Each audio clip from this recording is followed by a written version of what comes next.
안녕하십니까. 마음 따라 발길 따라 이상욱입니다.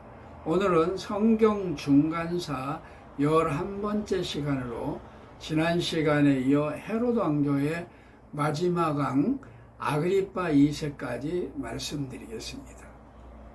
헤롯 왕은 황제 옥타비아누스와 안토니우스가 악티움 해전에서 최후의 일전을 벌여 자신이 믿고 후원하였던 안토니우스가 패하고 클레오파트라와 함께 자살을 하자 전전긍긍합니다. 생사 여탈권을 쥔 옥타비아누스가 자신의 권력 유대인의 왕을 박탈하고 처형할 수 있었기 때문이었습니다. 옥타비아누스 가이사는 헤롯이 솔직하게 안토니우스와의 관계 등을 변호하자 헤롯을 용서하고 오히려 호의를 베풀었습니다.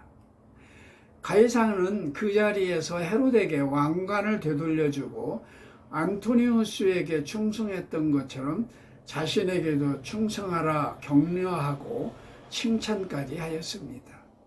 이때 헤롯이 가이사에게 변호했던 변명문과 헤롯 성전 건축에 즈음한 연설문은 제가 마음 따라 발길 따라 지난 2023년 7월 7일자 저의 유튜브 성전 건축에 즈음한 헤롯의 연설문을 참고하시면 잘 알 수 있습니다. 이 사건 이후 헤롯은 더욱 탄탄대로를 걷기 시작합니다. 그러나 자기 가문의 권력 유지를 위하여 전대미문의 파렴치한 행동도 서슴지 않았습니다. 헤롯은 유대인의 왕으로서 큰 핸디캡을 안고 평생 동안 전전긍긍하며 살았습니다. 헤롯은 유대인이 아니고 야곱의 형 에서의 혈통인 에돔 족속, 즉 이두메인이었기 때문이었습니다. 그는 남다른 외교력으로 로마의 황제에게 유대인의 왕으로 인정을 받았지만 그러나 유대인들에게는 경멸의 대상이었기 때문입니다. 헤롯 가문은 이러한 약점을 덮기 위하여 일찍이 갖은 노력을 다하였습니다. 헤롯은 이두메인으로 동족인 첫 부인 도리스와 이혼하고 허스몬 왕조의 손녀딸 그리고 대제사장의 딸 또 다른 유대인과 결혼하여 절반의 유대인이 되었습니다. 성전을 솔로몬 성전보다 크고 화려하게 개축하였으며 예루살렘 성의 왕때와 안토니아 요새 건축, 사마리아 재건, 마사다와 헤로디움 요새 건축, 가이사랴 건설 등 수많은 건축 사업을 하였습니다. 성지에 남아있는 유적들은 대부분 헤롯 대왕 시대에 건설하였던 것들입니다. 자나간 헤롯은 가정사가 복잡하고 의심이 많아 아내와 장모, 아들까지 죽였으며 후계자 선종도 여러 번 변경하였고 미리 써놓았던 유언장까지도 죽기 직전까지 변경하여 사후에 혼선을 빚기도 하였습니다. 파워포인트를 보면서 설명을 드리도록 하겠습니다. 먼저 헤롯 가계도를 한번 살펴보겠습니다. 지난 시간에 헤롯의 할아버지, 아버지에 대해서는 말씀을 드렸습니다. 파사엘까지 말씀을 드렸죠. 이 좀 복잡하지만 제가 헤롯 가계도를 좀 자세히 이렇게 한번 만들어 봤습니다. 여러분들이 혹시 헤롯 가계에 대해서 의심이 나면은 이 한 장을 다시 찾아보시면 알 수 있도록 비교적 상세하게 만들어 보았습니다. 이 첫 번째 줄이 헤롯의 형제들입니다. 헤롯의 형제들. 물론 파사엘은 제가 말씀을 드렸고, 여기까지 남자 형제들이고, 여기는 여동생입니다. 살룸의 여동생. 나중에 이게 좀 상당히 집안에 문제를 일으키는 여동생이 됩니다. 그리고 여기 줄은 그 헤롯의 부인들입니다. 계보를 부인들을 통해서 했던 이유는 그 부인이 10명인데 부인에서 각각 태어난 아들들이 나름대로 큰 역할을 감당을 하고 아무래도 형제끼리의 우애가 있었기 때문에 어느 부인한테서 어느 아들이 나서 어떻게 권력이 이동했는지를 제가 표시하기 위해서 이렇게 했습니다. 세 번째 줄은 헤롯의 아들들입니다. 자녀들. 그래서 자녀들이고요. 물론 여기는 살로메의 자녀들입니다. 그 다음에 이쪽 줄은 헬룻의 손주들, 헤롯 대왕의 손주들입니다. 헤롯 대왕의 손주들. 마지막 줄은 헤롯 대왕의 증손들이고요. 여기서 눈여겨보실 부분들은 빨간색으로 친 1번, 그 다음에 2번, 그 다음에 이게 3번, 4번. 그 번호수는 왕권이 권력이 이양되는 순서를 이렇게 말씀드렸습니다. 그래서 마지막 권력은 아그리파 2세가 왕이었었죠. AD 44년에서 70년 마지막 왕이 아그리파 2세입니다. 그리고 여기서 문제가 좀 발생이 되는 것은 도리스는 이두메인인데 첫 번째 부인입니다. 그 헤롯하고 같은 이두메인이죠. 그런데도 불구하고 헤롯의 핸디캡을 감추기 위해서 유대인과 결혼할 필요가 있었던 거예요. 근데 유대인과 결혼하기 위해서는 이 도리스 부인하고 이두메인하고 이혼을 했어야 됐어요.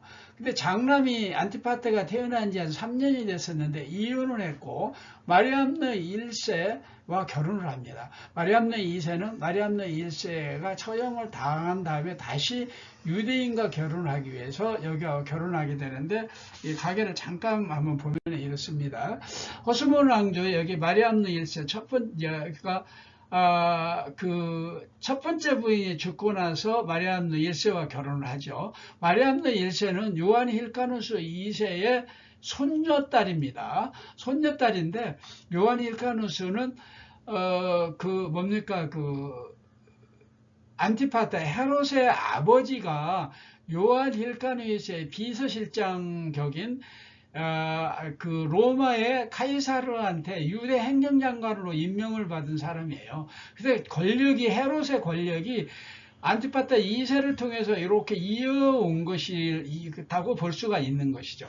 그래서 요한 힐카누스의 손녀딸을 자기 이두메인 그 부인하고 이혼하고 여기 정말 그 가문 좋은 마리암노 1세와 결혼을 하게 됩니다. 마리암노 1세는 그야말로 기품이 있었고 이쁘다고 요세푸스는 말하고 있어요. 엄청나게 이뻤고 그래서 헤롯이 나중에 마리암노 1세를 처형한 이후에도 끝까지 사랑을 하는 부인입니다. 예루살렘 성에 망대를 지었는데 이 부인의 이름을 따서 망대를 짓기도 합니다. 하여튼 뭐 대단하게 사랑을 했던 것 같아요. 마리암네 2세는 여기는 호스몬 왕조의 예루살렘 성전의 대제사장 딸이었는데요. 여기도 상당히 이뻤던 것 같아요. 여기도 결국은 이혼을 합니다. 잘 들어보세요. 그리고 여기 처형을 할 시기에 이 반역 업무 때문에 죽게 되는 거죠. 그런데 이때에 자기 딸이 이런 곤욕을 치르는 것을 보고 마리암네의 어머니 알렉산드라는요, 헤롯이 있는데도 불구하고 자기가 왕이다, 자기가 여왕이다 이렇게 해서 선언을 합니다. 그래서 헤롯한테 처형을 당합니다. 헤롯이 그러니까 자기 부인도 처형을 하고 자기 장모도 죽이게 됩니다. 하여튼 이리 됐고 말답게는 사마리아인입니다. 그 유대인들이 그렇게 싫어하는 사마리아, 정말 유대인들은 사마리아 지방을 건너가지 사람 그 혼혈족이 됐다 그래가지고 거기에 쳐다보지도 않고 가지도 않는 지역인데 말답게의 부인 아주 중용을 합니다. 사마리아를 재건을 하고 헤롯은 크레오파트라 이 여자는 예루살렘 크레오파트라라고 하는데 제가 봐서는 애굽 쪽에서 온 그런 그 여인이 아니었겠느냐 생각을 합니다. 크레오파트라 7세 아시잖아요. 프톨레미 왕조의 마지막 왕이 클레오파트라 7세입니다. 프톨레미 왕조에서 남자가 태어나면은 프톨레미 1세, 2세 이름을 붙이고, 그 다음에 여자가 태어나면 뭐 클레오파트라가 주종을 이루면서 이름을 붙였던 거예요. 클레오파트라 7세도 그래서 이름이 클레오파트라 7세였습니다. 그리고 여기서 태어난 각 자식들이 있는데, 여기 도리스에서 안티파스 3세죠. 마리암네 여기가 이제 권력에 이렇게 이어 내려간다고 그랬잖아요. 이 마리암느 1세가 반역을 한다고 그래서 죽이기는 했는데, 두 아들들을 사랑했어요. 헤롯이. 그래서 로마에 가서 유학도 보내고 사랑을 했는데, 이것을 못마땅하게 생각한 게 안티파트 3세. 안티파트 3세가 자기가 왕을 하려고 그러는데, 그래가지고 여기 살로메하고 짜가지고 여기 반역을 한다. 왜 그러냐면요, 알렉산더하고 아리스토브루스는 자기 아버지를 싫어했어요. 헤롯 대왕을. 왜냐하면 자기 어머니 정말 정통성이 있는 허스문 왕조, 이때만 해도 허스문 왕조가 유대의 정통 왕조로 알고 있었던 거예요. 그 죽였기 때문에 싫어했어요, 자기 아버지를. 아버지를 싫어하니까 그거를 빌미 삼아서 반역을 한다 해가지고 결국은 알렉산더와 아리스토브루스를 처형을 합니다. 처형을 해가지고 안티파트 3세가 권력의 전면에, 헤롯의 전면에 나타나게 되는 것이죠.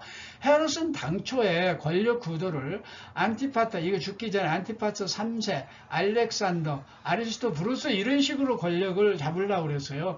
근데 여기를 죽게 되니까 여기가 이제 상당히 권한이 셌었는데, 이때 안티파트 3세는 자기가 사실 헤롯이 후계 구도를 이루면서 하긴 했는데 헤롯이 오래 사는 거예요. 그때 당시에 나이가 70 가까이 살아갔는데 정족한 거예요. 여자도 많이 밝히고. 그래서 안티파트 3세는 옳다구나. 내가 아버지가 오래 살면 왕도 못하고 죽을 수도 있겠구나 해가지고 여자를 조금 밝히고 그래서 사랑의 묘약의 묘수를 생각하는 거예요. 그래서 이 안티파트 3세는 페로라스나 이쪽하고 조금 어떤 모의를 해가지고 애굽에서 그 치명적인 사약, 우리로 말하면 사약을 가져와서는 그거를 사랑의 묘약이라고 헤롯에게 줍니다. 이것을 살로메가 눈치를 채고 그거는 사랑의 묘약이 아니라 바로 사약이다, 독약이다 이렇게 얘기를 해가지고 실제로 헤롯이 시험을 했더니 즉사하는 거예요. 그래서 안티파스 3세를 헤롯이 죽기 5일 전에 안티파스 3세까지 죽입니다. BC 4년에 죽이죠. 이렇게 돼가지고 결국은 이 권력 구도가 그 아켈라오로 넘어가는데, 실제로 이때 권력은 헤롯이 공공연하게 얘기했던 것은 헤롯 안디바에게 권력을 주려고 많은 사람들이 알게 됐던 거예요. 근데 죽기 직전에 안티파스 3세를 사형을 시키고 죽기 직전에 아켈라오를 후계로 세운 거예요. 그래서 바로 이게 어떻게 알게 됐느냐 하면은 헤롯이 살로메가 헤롯이 죽고 나서 바로 유언장을 읽게 되는데, 그때 유언장을 읽는다니까 안디바는 자기다. 이미 다 소문도 다 났고 그래서 유언장이 자기로 돼 있을 거다 했는데, 아켈라오를 하니까 유언장을 변경시켰다 해가지고 큰 싸움이 형제끼리 벌어질 뻔 맞았어요. 근데 결국은 유언장을 읽고 권력이 이쪽으로 가다 보니까 그렇게 됐었는데, 어쨌든 이런 문제가 있었고요. 그 다음에 여기 가계도에서 눈여겨봐야 될 것은 여자들입니다. 여기서도 헤롯의 부인들도 문제가 있었는데, 두 번째 라인의 이쪽에 자녀들의, 그리고 계속해서 여자들이 문제가 있었는데, 여기에서 한번 보십시오. 알렉산더, 그러니까 마리암네 1세의 장남이 알렉산더고 차남이 아리스토브루스인데, 장남의 부인이 글라피라, 요즘에 가파도기아의 왕의 딸이었어요. 근데 권력이 있고 아주 이 신망받는 헤롯하고도 아주 절친한 친구였는데, 어쨌든 죽였어요. 그래가지고 가파도기아 왕이요 가만히 있지 않았습니다. 한번 쳐들어가지고 헤롯이요 싹싹 빌고 그랬어요. 그리고 그라피라도 다시 가파도기아로 갔다가 뭐 이쪽인지 어쨌든 다시 시집을 와서 살게 됩니다. 그 다음에 아리스토부루스 1세 베르나르 1세는 누구냐, 이게 부인은 누구냐 하면은 바로 살로메, 권력의 끝까지 핵심에 있었던 살로메, 헤롯의 누이 동생 살로메의 딸이에요. 딸을 바로 아리스토부루스 1세한테 주었는데 여기도 죽었잖아요. 살로메가 여기 오고 뭐 해가지고 죽여버렸어요. 그래가지고 어떻게 했습니까? 하여튼 베르나르 1세를 다른 데로 시집을 보냅니다. 여기도 베르나르 1세도 다른 데로 시집을 보내고 어쨌든 그렇게 됐는데 권력은 살로메의 입김이 불었는지 자기의 혈통이 이어지는 이쪽 아리스토부루스 베르나르 1세를 통한 이쪽으로 권력이 쭉 넘어가요. 끝까지. 이걸 참고로 한번 눈여겨보시고 그 다음에 헤로디아입니다. 헤로디아는 마리암느 2세가 낳은 아들이에요. 시몬의 그 대제사장 딸이라고 그랬잖아요. 그게 빌립 1세인데 여기는 조금 별 볼 일이 없었나 봐요. 하여튼 자녀도 없이 죽었고 어쨌든 이때 죽기 직전에 헤로디아 아리스토부루스의 딸이 일로 시집을 보내는 거예요. 거기 헤롯이 아마 시집을 보냈던 것 같은데 여기 시집을 보냈는데 아직 죽지 않았는데 빌립 1세 자기 뭐 배다른 동생이죠. 남동생이죠. 죽지 않았는데 여기 안디바 있잖아요. 헤롯 안디바가 이 헤로디아를 데려가는 거예요. 뺏어가서 자기 부인으로 삼고 자기 부인은 이혼하는 거예요. 여기 부인도 정말 그 유명한 집안의 그 딸이었어요. 그 뭐냐면은 셀루쿠스 왕조의 딸이었었는데 왕의 딸이었는데 이혼을 하려면 셀루쿠스 왕조가 이 침략을 해가지고 안디바도 싹싹 빌었습니다. 하여튼 이 헤로디아 때문에 이런 문제가 있었는데 이 빌립 1세하고 헤로디아하고 사이에서 태어난 딸이 하나 있었어요. 표시는 여기에 표시되었으면 살로메라고. 이 살로메는 어디로 시집을 갔냐면 빌립 2세한테 클레오파트라 여기 빌립 2세한테 자기 숙부쯤 되는 이쪽에 시집을 갔는데 문제는 뭐냐? 헤롯 안디바한테 헤로디아가 시집을 갔는데 세례 요한이 안디바를 나무랐던 거예요. 어떻게 이 남동생을 형님이랄지 뭐 동생을 그 부인을 갖다가 뺏어서 자기 부인으로 하느냐 이렇게 가지고 비난을 하니까 안디바가 그 헤로디아를 세례 요한을 참수를 합니다. 물론 살로메의 요청에 의해서 이 헤로디아의 사주에 의해서 살로메가 요청을 해서 안디바가 참수를 하는 거죠. 세례 요한을 족보가 이렇습니다. 살로메, 헤로디아 이렇게 족보가 이렇게 되고요. 살로메는 나중에 빌립 2세, 클레오파트라 빌립 2세한테 시집을 가요. 근데 어떻게 이렇게 빌립 2세는 정말 신망을 받는 인물이었다라고 얘기하는데 어떻게 이렇게 신망을 받았는지 잘 모르겠습니다. 어쨌든 이런 그 권력의 안투들이 만약에 있었고 여기 하나서 또 살펴보는 이거 버니게입니다. 이 버니게인데 이게 아그리파 1세의 자녀들인데요. 여기는 딸 셋이고 아들 하나인데 아그리파 2세가 권력을 잡았고 버니게는 딸이었는데 자기 오빠하고 근친상간을 하고 사는 거예요. 그러다가 이게 참 문제가 생겨나니까 여기에 헤롯 칼키스라는 사람이 있는데 자기 그러니까 숙부 정도 되는 것 같아요. 여기로 시집을 갑니다. 그리고 여기 드루실라는 11대 벨릭스 총독 성경에도 나오죠. 벨릭스 총독한테 시집을 가게 돼요. 그러면은 방금 말씀드렸던 이런 여러 가지 헤롯 대왕의 영토 분할 문제도 제가 잠깐 설명을 드렸는데, 여기서 보면 그렇습니다. 아까 그 정말 헤롯의 여동생 말썽이 일으키고 여러 가지 살인사건이 많이 연루되었던 살로메는 여기에 분봉왕, 요즘에 블레셋의 일부를 가지고 있는 분봉왕을 했었고, 그 다음에 그 아켈레우스 있잖아요. 그 헤롯이 권력자로 지명했던 아켈레우스는 예루살렘과 이두메, 자기의 고향 이두메와 사마리아 쪽 이쪽까지 아주 노른자의 이쪽을 주었습니다. 아켈라우스한테. 아켈라우스는 그런데 폭정을 해가지고 6년 만에 그 로마 황제한테 권력을 삭탈을 당하고 지금의 그 어딥니까? 하여튼 그 유럽 쪽으로 귀향을 가서 죽게 됩니다. 그 다음에 헤롯 안티바스는 여기하고 이쪽 사해의 동쪽 요단강 동쪽 일부분하고 갈릴리오수의 서쪽 부분 이 두 부분을 분봉왕을 줍니다. 그 다음에 헤롯 빌립 아까 그 살로미하고 결혼했다고 그랬잖아요. 백성들의 가장 신망을 받았던 헤롯의 아들 여기한테는 이 땅을 주었어요. 이 땅을 주었습니다. 헤롯의 영토 분할. 헤롯이 죽을 때 유언장에서 얘기했던 영토 분할입니다.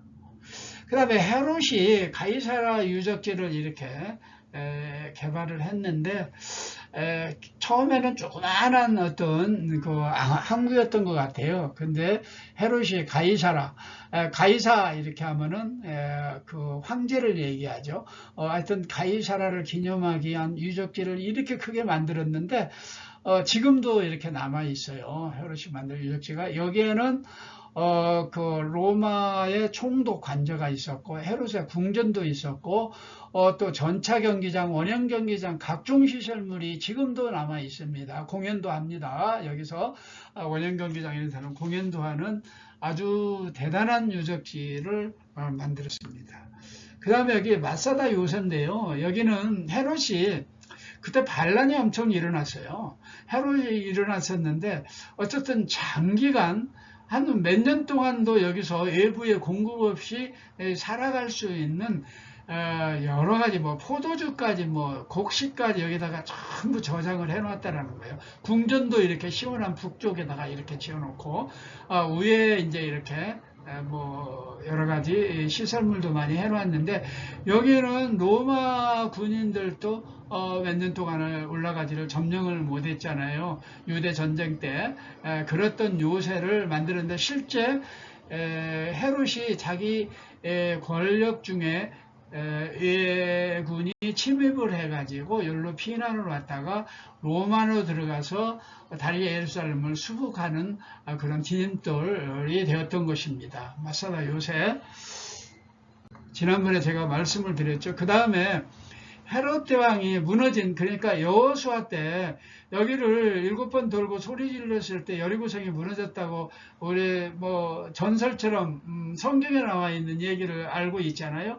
여기에 이렇게 이게 텔 여리고인데요. 텔 여리고 그러니까 고대 여리고 성입니다. 근데 이게 이제 그 전에 쌓던 그 헤롯이 쌓던 이렇게 성벽이에요. 이렇게 성벽이었는데, 이거를, 이렇게, 이 부분이, 유적지를 이제 다시 한번 발굴을 하는 장면인데 한번 잠깐 살펴보세요. 여리고성이, 우리가 그렇게 생각만큼 넓지는 않지만 이 주에는 현대 여리고고요. 이게 성벽은 이렇게 이쪽 이중으로 쌓여 있네요. 아직도 발굴을 하고 있습니다. 근데 여기에 담아 있는 그 성경 말씀이 있어요. 여호수아 6장 26절 말씀이 있는데 제가 한번 성경 말씀을 읽고 말씀을 이어가도록 하겠습니다. 여호수아 6장 26절에 여호수아가 그때 맹세하게 하여 이르되 누구든지 일어나서 이 여리고 성을 건축하는 자는 여호와 앞에서 저주를 받을 것이라. 여리고성을 건축하는 자는 여호와 앞에서 저주를 받을 것이라. 이 여리고성을 누가 건축했다고 그랬죠? 헤롯이 건축했습니다. 저주를 받았을까요? 그 기초를 쌓을 때에 그의 맏아들을 이룰 것이요 그의 문을 세울 때에 그의 막내 아들을 이루리라 하였더라. 이의 말씀에 따라서 헤롯의 장남 안티파터 3세가 본인이 죽습니다. 본인이 잃을 거라고 했는데 이 예언을 성취하기 위해서 이렇게 죽인 것 같아요. 그리고 그의 아들, 여러 아들들을 죽죠. 그 막내 아들인지 무슨 몇째 아들인지는 모르는데 어쨌든 헤롯은 이 여리고성을 건축한 이후에 아들들을 잃었습니다. 여기는 헤로디움 요새인데요. 한번 자세히 보세요. 여기는 사해 있잖아요. 사해의 서편에 있는 이 높은 산 정상에 만드는 성인데, 여기가 여름 궁전이라고도 하고 그러는데 내부는 이렇게 되어 있습니다. 여기가 어떻게 해서 이제 헤롯 무덤이 되었느냐면은 헤롯이 여러 가지 반란이 일어나고 그럴 때에 그를 대비해서 예루살렘에서 가까운 곳에 이런 요새를 만들었다는 설이 있어요. 어쨌든 이때에 그 이스라엘이 독립전쟁을 일으켰을 때 여기서 마지막은 아니지만 최후의 마사다 요새가 마지막이었죠. 그 이전에 여기에서 저항을 했다고 합니다. 그런데 여기가 바로 헤롯 무덤이 여기다 만들었던 거예요. 여기를 바로 헤롯 자신이 살로메가 낭독한 유언장에 있었던 겁니다. 헤롯 가계도가 다시 나와 있는데요. 이거는 넘어가도록 하겠습니다. 여기 아그리파 2세 이 사람이 마지막 헤롯의 증손인데요. AD 44년에서 70년까지 유대인의 왕을 이렇게 했었던 사람인데 70년에 로마 디도 장군에게 예루살렘성이 무너지면서 이스라엘은 로마의 속국이 되고 아그리파 2세는 로마 행정장관으로 품격이 격하가 됩니다. 헤롯 왕조가 망하게 되는 거죠.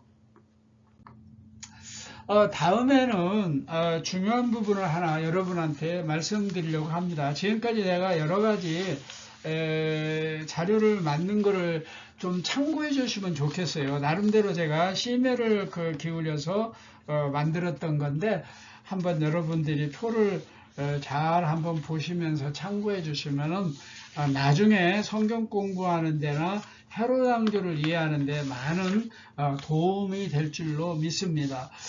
이 표도 제가 한번 나름대로 최선을 다해서 만든 건데 한번 보세요. 성경을 읽을 때 필요한 부분인데 팔레스타인 유대 지역을 중심으로 해서 우측에는 성경입니다. 신약 성경에 이 연대하고 같이 맞아지는 데가 누구냐?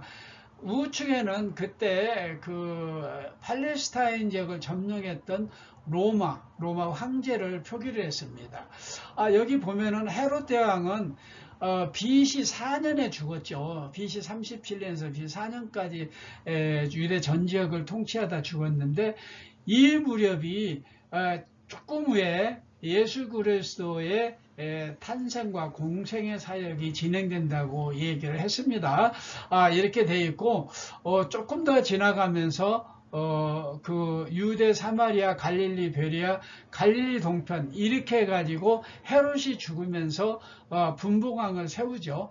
이때 로마는 2대 왕제 가이사 아구스토입니다. 옥타비아누스인데 이런 것도 잘 보세요. 디베리아 가이사, 카리큘라, 로마 4대 가이우스, 글라우디오 이렇게 쭉 돼 있는데 이런 걸 참고하시면서 유대를 보시면은 아까 제가 말씀드렸던 아켈라오가 바로 BC 4년에서 AD 6년까지 잠깐 통치를 하다가 학정으로 인해서 로마 황제한테 버림을 받아가지고 유배를 가게 됩니다. 유배를 가게 되는데 그 뒤를 이어서 이제 여기는 본디오 빌라도가 직접 속주로서 통치를 하게 되고 헤롯 안디바는 아까 갈릴리 베리아 지방 이렇게 되고 헤롯 빌립은 갈릴리 동편 지방을 관리하게 됩니다. 이때 그 가장 헤롯 안티파는 39년까지 AD 39년까지 헤롯 빌립은 34년까지 통치를 하잖아요. 이때는 로마의 3대 황제까지 디베로 가이사까지 넘어갑니다. 이때 여기는 예수 그리스도께서 AD 약 30년경에 십자가에 돌아가시죠. 바울 사도가 회심을 하고 이때까지 이렇게 로마 3대 황제가 하게 됩니다. 헤롯 아그리파 1세, 헤롯 아그리파 1세는 유대 전역을 통치를 했죠. 이때는 카리큘라 로마 황제 가이우스입니다. 그리고 이때 이 이후에는 이제 로마 총독이 그 갈릴리 동편 가장 그 헤롯의 자녀들 중에서 존경받던 인물들이라고 그랬잖아요. 이런 인물들이 갈릴리 동편 쪽에서 헤롯 아그리파 2세가 이렇게 하게 되는데, 로마의 총독들을 제가 참고로 한번 이렇게 표기했습니다. 로마 11대 총독은 벨릭스, 12대 베스도, 13대 알비누스, 제14대 플루루스. 이 사람이 플루루스 총독이 학종으로 인해서 로마 유대에 전쟁이 일어나게 되는 거죠. 그래가지고 AD 70년에 아그리파 2세 때 완전히 망하게 되는데, 이 부분의 표를 한번 눈여겨서 보시면서 신약 성경을 읽으면은 상당히 도움이 되고 이해가 될 것이라 믿습니다. 장시간 시청해 주셔서 감사합니다. 다음 시간에는 두루마리 율법과 문서들이 성경으로 정경화되는 과정을 말씀드리도록 하겠습니다. 우리가 지금 보고 있는 성경과 그리고 가톨릭 교회에서 지금 사용하고 있는 성경, 그리고 정교회, 그리고 유대인들이 보는 그런 성경들이 결정되어가는, 정경화되어가는 과정들을 설명하는 중요한 시간을 갖도록 하겠습니다. 관심을 가져주시고요. 아직도 더위에 뒤끝이 남아 있습니다. 더위에 건강 조심하시고, 그렇지만 머지않아 올 가을을 기대하며 이 무더위를 이겨내시기를 감사합니다. 다음 만날 때까지 샬롬.